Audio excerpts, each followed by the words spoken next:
আজকে বানাবো ইফতারির জন্য ঠান্ডা ঠান্ডা ডিমের লাচ্ছি।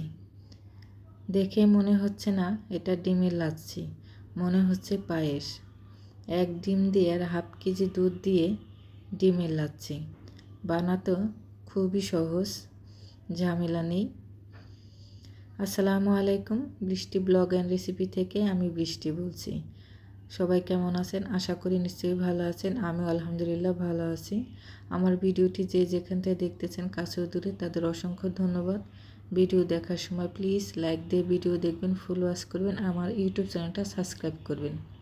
আজকে বানাবো ইফতারির জন্য ঠান্ডা ঠান্ডা ডিমের লাচ্ছি। এর জন্য নিয়ে নিলাম হাফ কেজি দুধ। দুধটা আমি জাল দিয়ে ঘন করে নেব।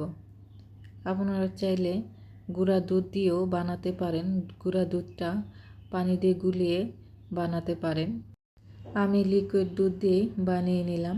দুধটা ঘন হওয়ার পর দিয়ে দিয়েছি খেজুরের গুড় দিয়ে জাল দিচ্ছি। আর এদিকে একটা আমি ডিম ভেঙে নিচ্ছি।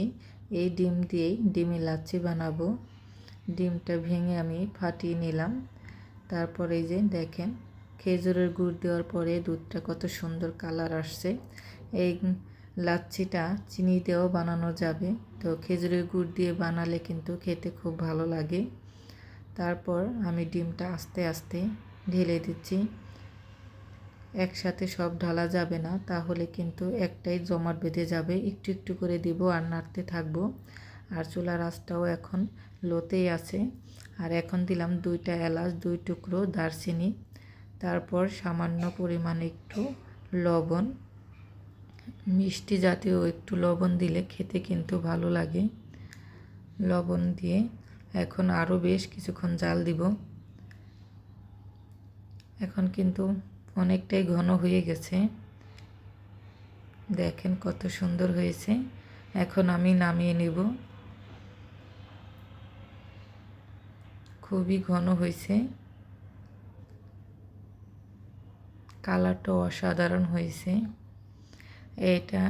এই লাচ্ছিটা ঠান্ডা হলে কিন্তু আরও ঘন হয়ে যাবে। দেখেন কত সুন্দর হয়েছে, ঠান্ডা হলে আরও ঘন হবে। কি যে একটা ঘ্রাণ লাগছে। দারচিনি এলাচ এটা কিন্তু দিতেই হবে ডিমের কাঁচা গন্ধটা দূর হওয়ার জন্য।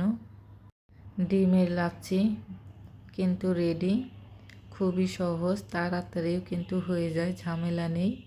আমি একটা বাটিতে নিয়ে নিচ্ছি। দেখেন কত সুন্দর হয়েছে। হাফ কেজি দুধ, একটা ডিমের লাচ্ছি ইফতারির সময় খেতে কিন্তু খুব ভালো লাগবে। মেহমান আসলেও এইভাবে ডিমের লাচ্ছি বানিয়ে দিতে পারেন।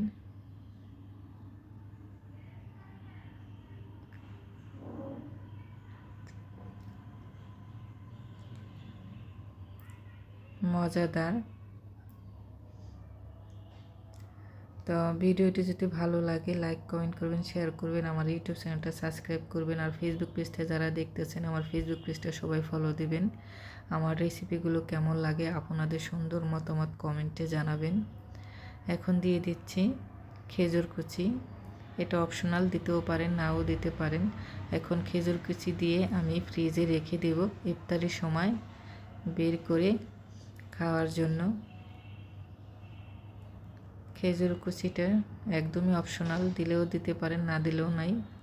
তো সবাই ভালো থাকবেন, সুস্থ থাকবেন। দেখা হবে নতুন আরেকটা ভিডিওতে।